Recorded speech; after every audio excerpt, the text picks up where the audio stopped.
അള്ളാഹു നൽകിയ അനുഗ്രഹങ്ങൾ എണ്ണി നോക്കുകയാണെങ്കിൽ നിങ്ങൾക്കതിനെ എണ്ണി തിട്ടപ്പെടുത്താൻ സാധ്യമല്ല. എണ്ണി നോക്കാൻ കഴിയാത്തത്ര മാത്രം അനുഗ്രഹം അള്ളാഹു നൽകിയിട്ടുണ്ട്.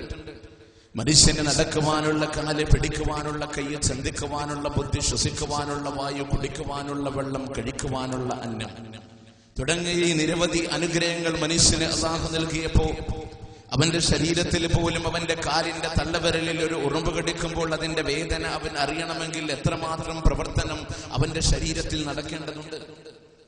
അതിന്റെ ന്യൂറോണുകൾ വഴി അതിന്റെ ആവേഗങ്ങൾ, അതിന്റെ വേഗതകളും അതിന്റെ സഞ്ചാരങ്ങളും ഇത് മനുഷ്യ ശരീരത്തിലുള്ള അള്ളാഹുവിന്റെ അനുഗ്രഹമാണ്. പക്ഷേ മനുഷ്യൻ ദുനിയാവിനെ സംബന്ധിച്ചത് ആലോചിക്കുന്നില്ല. അവന്റെ ചുറ്റുപാടിലായി അവന്റെ ജീവിക്കാനുള്ള സൗകര്യങ്ങളും വായുവും വെള്ളവുമായി നിരവധി അള്ളാഹു നൽകിയപ്പോ മനുഷ്യനോട് പോലും അവന്റെ ശരീരത്തിലേക്ക് ചിന്തിക്കുവാനായി അള്ളാഹുവിന്റെ കൽപ്പന വന്നപ്പോഴും അല്ലാഹു സുബ്ഹാനഹു വ തആല പറഞ്ഞില്ലേ, അലം നജഅൽ ലഹു ഐനൈൻ വലിസാനം വശഫതൈൻ. അവന് രണ്ട് കണ്ണുകളെ നാം നൽകിയില്ലയോ? ഒരു നാവിനെയും ഒരു രണ്ട് ചുണ്ടുകളെയും അവന് വേണ്ടി നാം നൽകിയിട്ടില്ലേ? അള്ളാഹുവിന്റെ ചോദ്യമല്ലേ. കണ്ണെന്ന് പറയുന്ന അനുഗ്രഹം കണ്ണുള്ളവൻ ഒരിക്കലും കണ്ണിന്റെ വില അറിയുന്നില്ല. അവന് രണ്ട് ചുണ്ടുകളെ നൽകിയപ്പോ, അവന്റെ നാവിനെ നൽകിയപ്പോ, അള്ളാഹുവെങ്ങാനും അവന്റെ നാവിനെ ഒന്ന് പിടിച്ചു കെട്ടിയിരുന്നെങ്കിൽ, അവന്റെ ചുണ്ടിനെ ചുണ്ടോട് നടിപ്പിച്ചു പോയിരുന്നെങ്കിൽ ഇങ്ങനെ സംസാരിക്കുവാൻ മനുഷ്യനെ കൊണ്ട് കഴിയില്ലല്ലോ. അത്രമാത്രം അനുഗ്രഹം അള്ളാഹു നൽകിയപ്പോ അവന്റെ ശരീരത്തിന്റെ ഒരുപാട് അനുഗ്രഹങ്ങളിലൂടെ എന്തിനാ അള്ളാഹു അനുഗ്രഹങ്ങളെ നൽകുന്നത്? വിശദീകരിച്ച് പറയുവാനുള്ള സമയമില്ല. അള്ളാഹു തന്നെ പറയുന്നു, സുമ്മല തുസ്അലന്ന യൗമഇദിൻ അനിൻ നഈം. എന്തെല്ലാം അനുഗ്രഹങ്ങൾ നൽകിയിട്ടുണ്ടോ അതിനെക്കുറിച്ച് നിങ്ങളോട് ചോദ്യം ചെയ്യപ്പെടുക തന്നെ ചെയ്യുമെന്ന് പഠിപ്പിക്കുമ്പോ അള്ളാഹു നൽകിയ അനുഗ്രഹങ്ങളെ അള്ളാഹുവിന്റെ അടുക്കൽ ചോദ്യം ചെയ്യപ്പെടാനുള്ളതാണ്. അതിനു വേണ്ടിയിട്ടാണ് ഈ അനുഗ്രഹങ്ങളെ മുഴുവനും അല്ലാഹു സുബ്ഹാനഹു വ തആല മാനവരാശിക്ക് വേണ്ടി നൽകിയിട്ടുള്ളത്.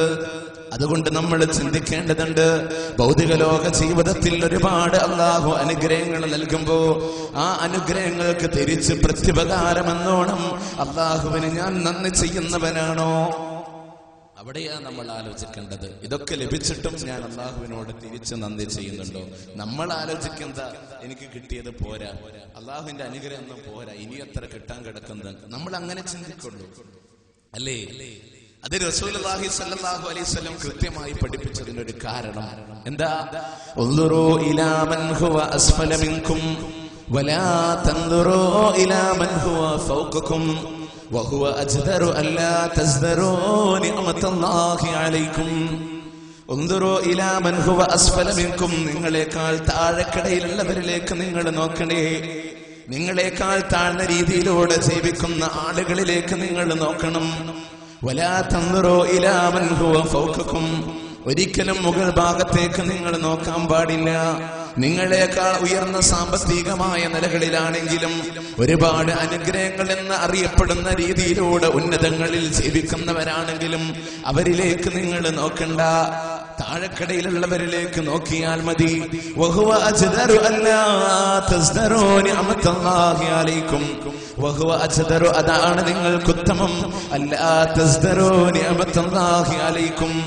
അള്ളാഹു നിങ്ങൾക്ക് നൽകിയ അനുഗ്രഹങ്ങളെ നിങ്ങൾ നിസ്സാരമാക്കാതിരിക്കാൻ, അതാണ് നിങ്ങൾക്ക് ഉത്തമമെന്ന് റസൂലുള്ളാഹി സ്വല്ലല്ലാഹു അലൈഹി വസല്ലമ പഠിപ്പിച്ചു തരുമ്പോ അല്ലേ, ഒരു സാധാരണഗതിയിൽ ഒരു ബൈക്കുമേ യാത്ര ചെയ്യുന്നവന് ചിന്തിക്കുന്ന എന്താ? പടച്ചോൻ എനിക്കൊന്നും തന്നില്ലല്ലോ, മറ്റും പോകുന്ന കണ്ടില്ല ലക്ഷറി വാഹനത്തിൽ. മനുഷ്യന്റെ ചിന്ത അവിടേക്കാ. നേരെ മറിച്ച് അതുമില്ലാണ്ട് സൈക്കിളുമ്പോൾ പോകുന്നവനും നടന്നു പോകുന്നവനും അങ്ങോട്ട് നമ്മൾ ചിന്തിക്കുന്നില്ല. അപ്പൊ സ്വാഭാവികമായും ബൈക്ക് എന്ന് പറഞ്ഞ് അള്ളാഹു നൽകിയ അനുഗ്രഹത്തെ നമ്മൾ